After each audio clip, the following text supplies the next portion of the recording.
Museum Kars Pracimantoro. Museum ini berada di desa Gebang Harjo, Kecamatan Pracimantoro, Kabupaten Wonogiri, dan menjadi salah satu pusat edukasi Kars terbesar di Indonesia. Bangunannya berdiri di tengah landscape perbukitan Kars Gunung Sewu atau perbukitan zona selatan tadi. Nah, kawasan Kars Gunung Sewu sendiri membentang sangat luas, mulai dari Kabupaten Gunung Kidul di Yogyakarta terus ke timur sampai dengan Wonogiri hingga Kabupaten Pacitan di Jawa Timur. Ini bangunannya, ini landscape pegunungan Kars Gunung Sewu yang berbeda dari kondisi landscape di bagian utaranya. Kalau kita lihat di digital elevation model di atas.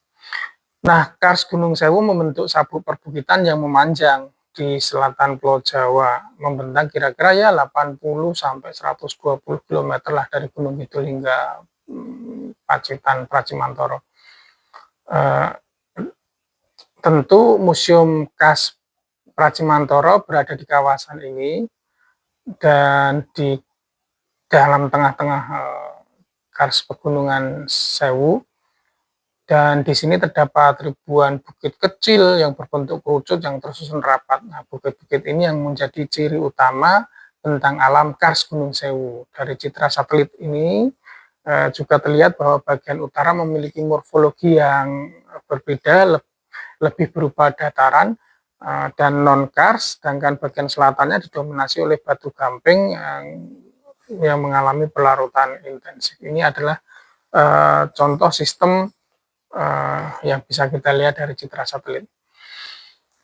Sekitar 5-20 juta tahun yang lalu pada kala Miosin, wilayah selatan Pulau Jawa itu kan merupakan laut dangkal tropis yang hangat dan jernih, sehingga kondisi ini sangat-sangat ideal bagi pertumbuhan terumbu karang dan berbagai organisme laut. Nah, selama jutaan tahun, sisa-sisa organisme tersebut mengendap dan mengalami pemadatan, sehingga berubah menjadi batu gamping. Nah, selanjutnya nanti terjadi proses yang sangat penting, yaitu pengangkatan tektonik. Aktivitas tektonik yang berkaitan dengan tumbukan antara lempeng Indo-Australia dan Eurasia itu menyebabkan dasar laut yang telah berubah menjadi batu gamping tersebut perlahan terangkat ke atas. Nah, proses ini berlangsung sangat lambat sekali dalam rentang waktu jutaan tahun, yang hingga akhirnya membentuk daratan yang ada saat ini. Nah, tentu terumbu karang yang dulu hidup di laut dangkal jernih dan hangat yang sangat bagus itu kemudian mati, kemudian ini prosesnya yang dulu, cerita prosesnya dulu, kemudian mati, kemudian menjadi batuan yang terlihat seperti pada gambar ini. Dan untuk menjadi proses batuan yang seperti itu membutuhkan proses waktu yang lama sekali, ratusan hingga jutaan tahun, yang kemudian mati menjadi batu gamping, dan kemudian nanti oleh proses karena tumbukan lempeng Eurasia dan Indo-Australia tadi, maka batuan gamping ini naik ke atas, platform yang di bawahnya vulkanik tersier juga ikut naik, sehingga lambat laun dia akan menjadi batu gamping. Nah, tentu pengangkatan saja belum menghasilkan tentang alam Kars. Setelah muncul ke permukaan, batu gamping mulai mengalami pelarutan oleh air hujan.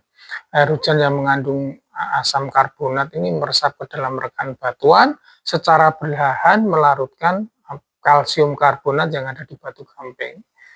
Nah, proses yang berlangsung terus-menerus jutaan tahun ini membentuk bukit-bukit kerucut, dolina, gua, sungai bawah tanah, dan berbagai bentukan kars yang lainnya yang menjadi penciri Kars Gunung Sewu.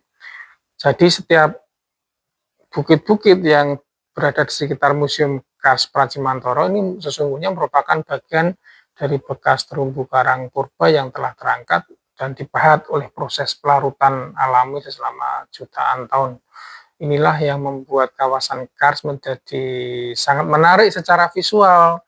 Nah, contohnya ini dua kenampakan yang ada di Kars, ada perbukitan Kars yang ornamen seperti konturnya sangat bagus sekali, kemudian ada cekungan di sekitarnya yang sudah terisi oleh tanah merah, endapan tanah merah yang tanah ini dimanfaatkan untuk pertanian, sesuai pada gambar ini dimanfaatkan untuk pertanian.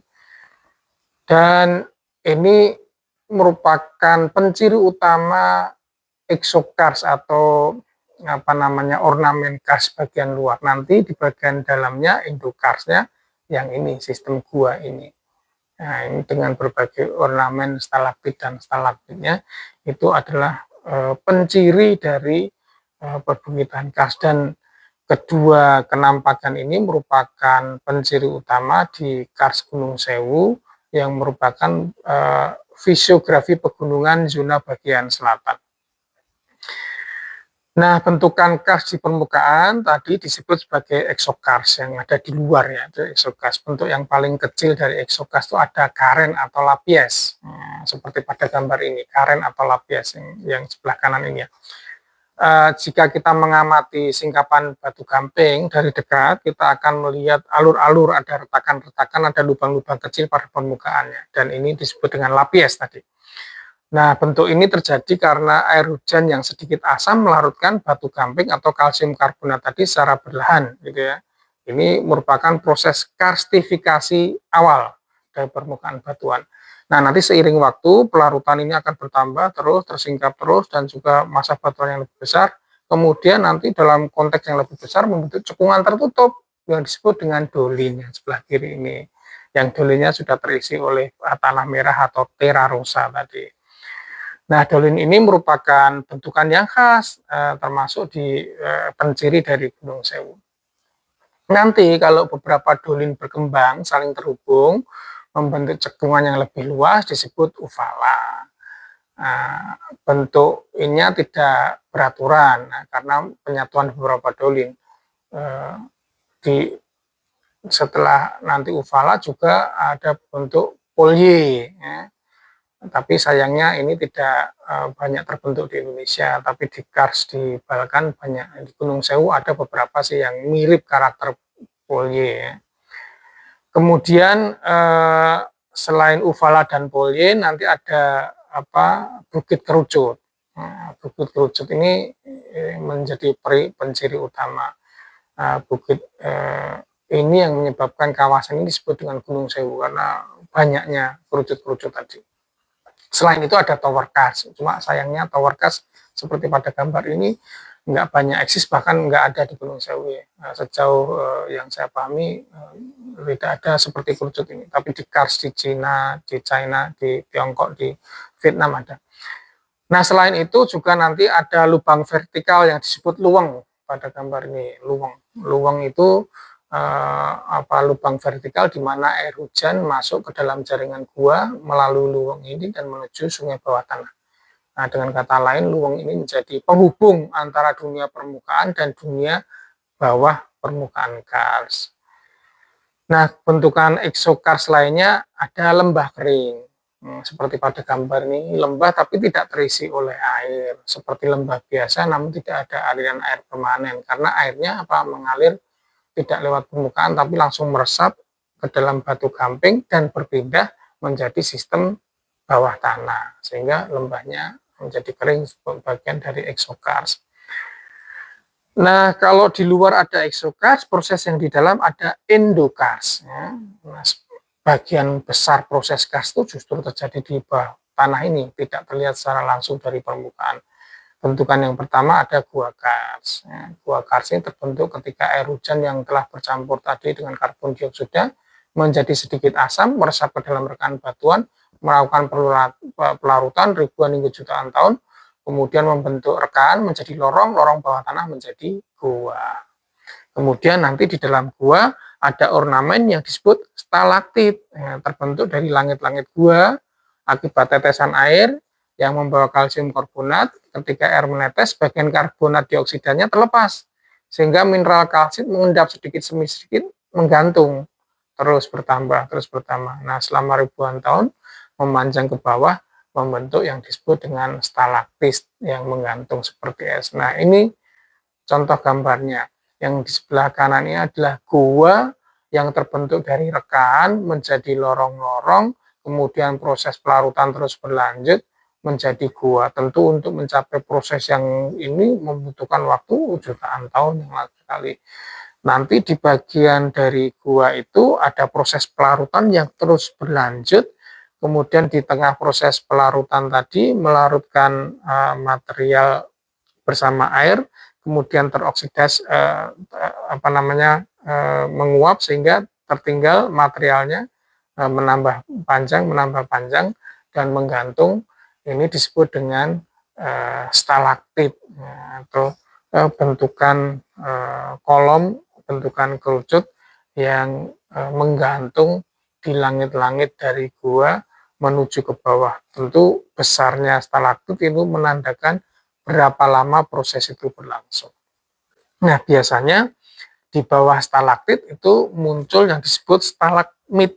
Nah, stalagmit itu terbentuk dari tetesan air yang jatuh ke lantai gua.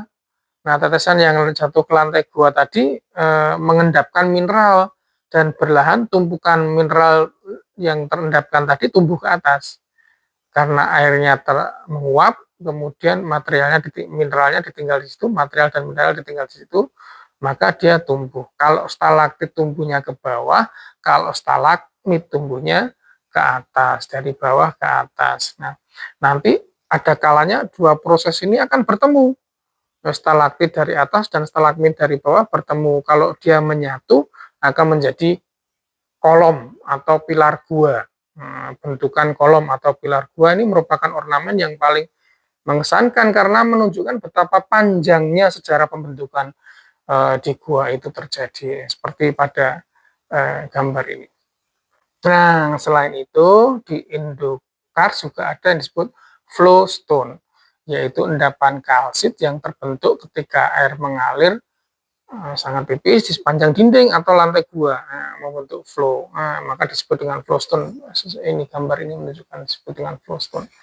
Kemudian juga ada sungai bawah tanah. Ini merupakan penciri paling penting di Kars Gunung Sewu. Banyak sekali ada Bribin, kemudian ada yang Gua Pindul, itu ada airnya. Nah, sungai bawah tanah ini mengalir panjangnya bisa kilometer dan menjadi sumber air utama bagi masyarakat kawasan Kars. Contohnya yang tengah ini. Kemudian nanti di beberapa bagian tertentu dari gua ada daerah depresi cekuan yang lebih rendah, terisi air membentuk danau atau kolam bawah tanah. Nah, ini merupakan tempat berkumpulnya air dalam sistem Kars bawah tanah ini seperti pada gambar ini disebut dengan danau atau kolam bawah tanah.